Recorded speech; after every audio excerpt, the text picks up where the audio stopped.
बर्फीले समुद्री इलाके में रहने वाले ध्रुवीय भालुओं को खाना नहीं मिल रहा है।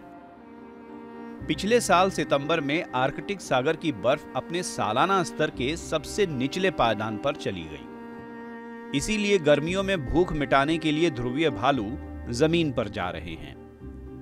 कुछ भालुओं को यहाँ खाना मिल जाता है।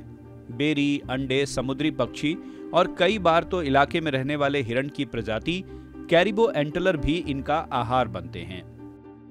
हालांकि इस भोजन तक पहुंचने में भालुओं को बड़ी मेहनत करनी पड़ती है।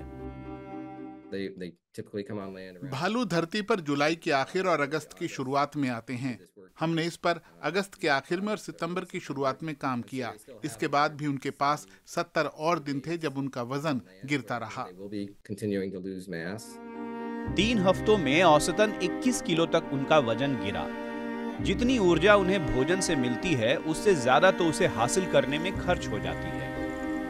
इस मेहनत से बचने के लिए कई भालू तो सेमी हाइबरनेशन यानी अर्ध शीत निद्रा में चले जा रहे हैं। इस दौरान भी उनका वजन गिरता है, यानी दोनों में से कोई तरीका ज्यादा नहीं चल सकता।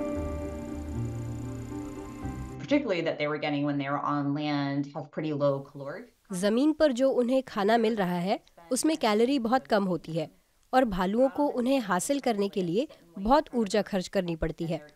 सागर में वो बर्फ पर बैठे रहते हैं और शिकार का इंतजार करते हैं। वहाँ वो मुख्य रूप से सील्स की वसा खाते हैं, जिसमें जमीन वाले खाने के प्रोटीन और कार्बोहाइड्रेट की तुलना में कैलोरी 2 गुनी होती है।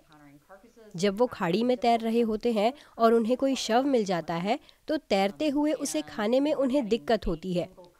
आमतौर पर उन्हें 3 हफ्ते में कोई एक शव मिलता है, जबकि सागर की बर्फ में वो थोड़े थोड़े दिनों में सील पकड़ लेते हैं। औसत रूप से ये भालू 3 हफ्ते में खाने की तलाश में 93 किलोमीटर से ज्यादा चले।